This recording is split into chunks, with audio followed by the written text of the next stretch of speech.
Good morning, everybody. This is Jeff J. Brown, China Rising Radio Sinoland in Shenzhen, just south of the Tropic of Cancer, here at the apartment. And today is a interview with C.J. Hopkins, wonderful writer and satirist. The title is C.J. Hopkins. His pen is mightier than Western Empire. Interviews on China Rising Radio Sinoland. Introduction.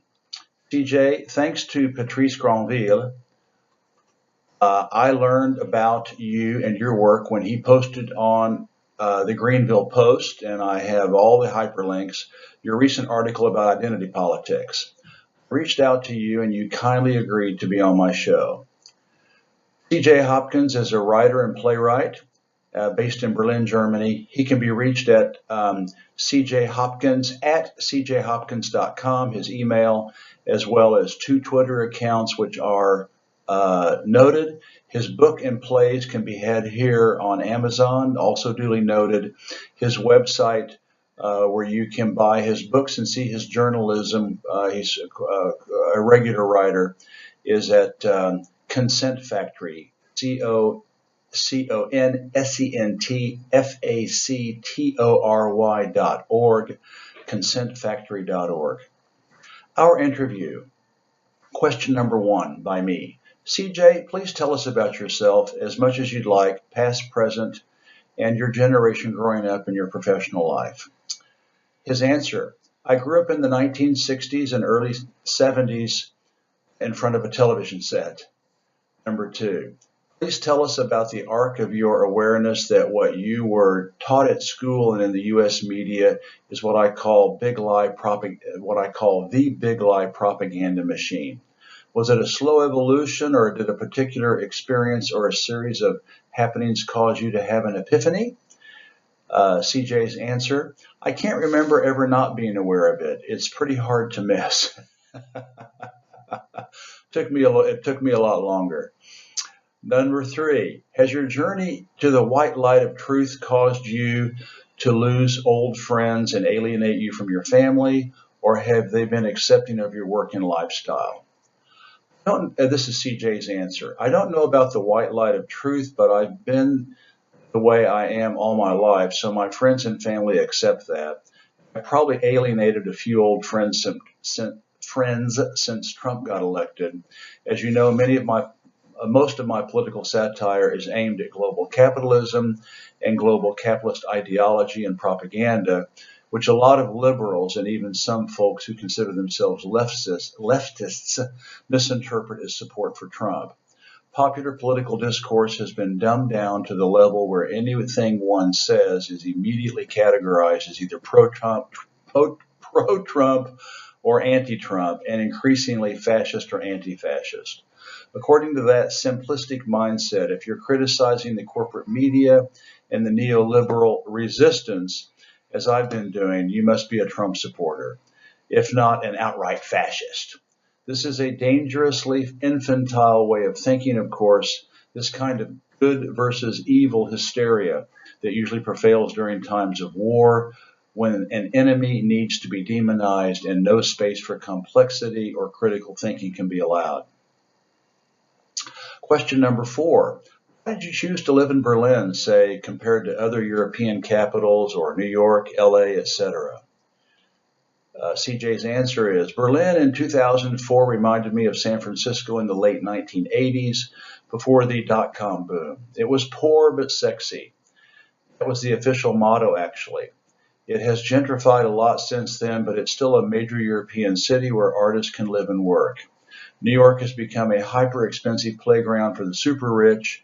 You can't create any type of meaningful art in that kind of environment. London is basically the British version of New York with shittier weather.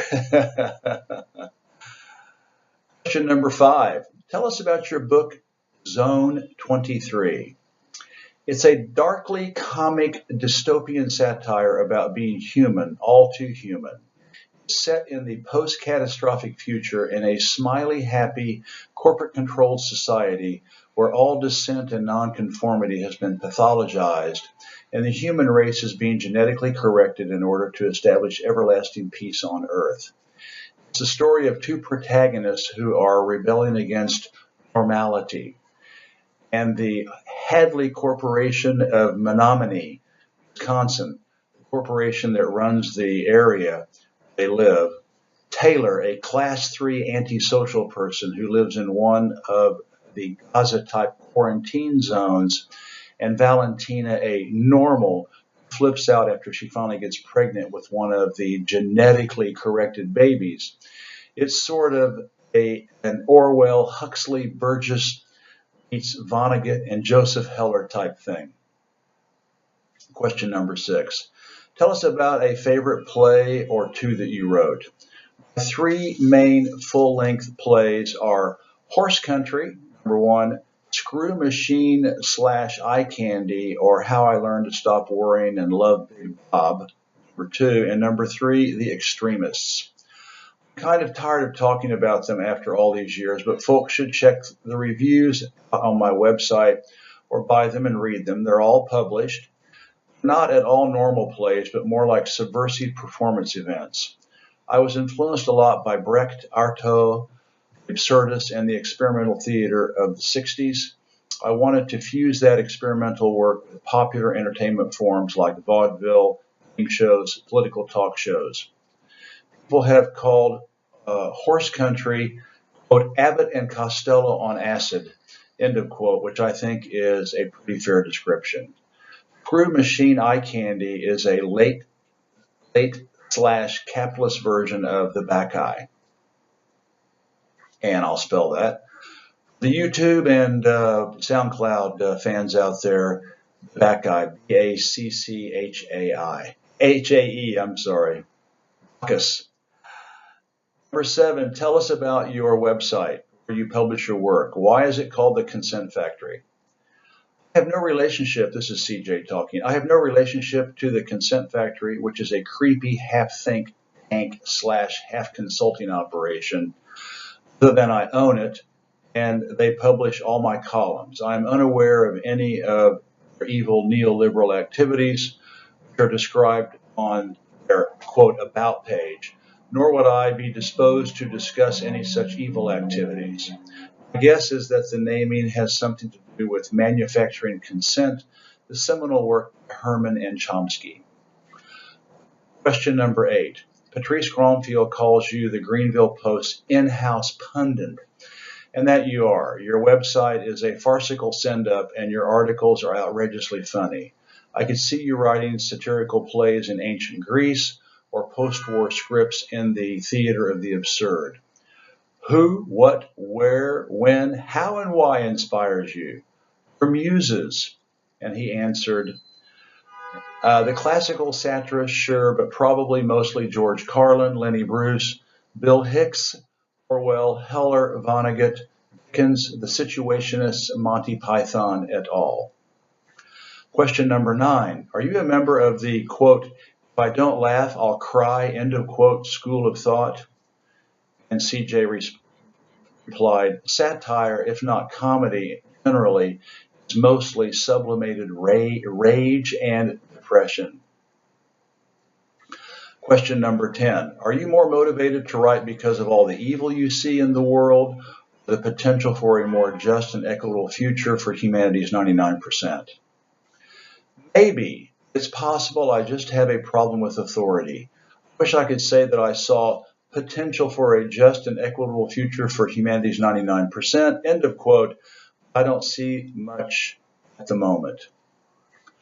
Question number 11, your resources and sources. What is your daily tableau of internet news and commentary? And CJ replied, I scan the major corporate media outlets and Twitter on a daily basis, mostly to identify the propaganda of the day. Number 12, what is your take on Donald Trump? He replied, CJ, I have always considered Donald Trump a repulsive, narcissistic ass clown. This was my take on him during all the years I lived in New York City. It hasn't changed since he became president. Question number 13. How do you compare him to Obama, Bush, Clinton, and his other predecessors? How is he different? How is he the same? Do you think his winning was planned by the elites, or was it a mistake? Is he for or against the deep state? Is he supporting or unraveling Western empire? Note, he made a number of anti-imperial promises during the campaign. And CJ's reply was, I think Trump ran for president because he thought it would be fun and would get him a lot of media attention. I don't think he expected to win. It was definitely a mistake, and a mistake which the global capitalist ruling classes are determined not to see repeated. The, quote, Trump is Hitler and a Russian intelligence asset, end of quote, propaganda campaign is designed to make an example of him. The message is, quote, this is what happens when you run for the presidency and win without our approval, end of quote. He isn't a significant threat to the global capitalist ruling classes. If he was, they would just kill him. I describe the historical moment we're currently experiencing as a neo-nationalist insurgency against global capitalism. Example in my 2017 essay, Tomorrow Belongs to the Corporatocracy, which is hyperlinked. Trump is just exploiting people's dissatisfaction with the brave, new, global capitalist world that has been taking shape since the dissolution of the USSR. Question number 14. What do you see happening in the last half of his presidency? More of the same, but maybe with endless congressional investigations thrown in to further demonize and delegitimize him. Trump, meanwhile, will continue to exploit popular frustration with global capitalism and its ideology without ever challenging global capitalism itself. Destabilization and restructuring of the Middle East will continue, as will the privatization of virtually everything. Question number 15. Think he'll get reelected? I seriously doubt it. The global capitalist ruling classes need to put down this populist insurgency as quickly as possible. That means demonizing and making an example of Trump. Regardless of how Wall Street is doing and whether Trump lets the deep state boys have their way with Iran and so on, global capitalist ruling classes can't have billionaire bozos becoming president without their approval. They need to spank him thoroughly to discourage that kind of thing in the future. Question number 16. For me, he seems to be doing more than anyone who can to dismantle Western imperialism and colonialism, albeit in an outrageous way.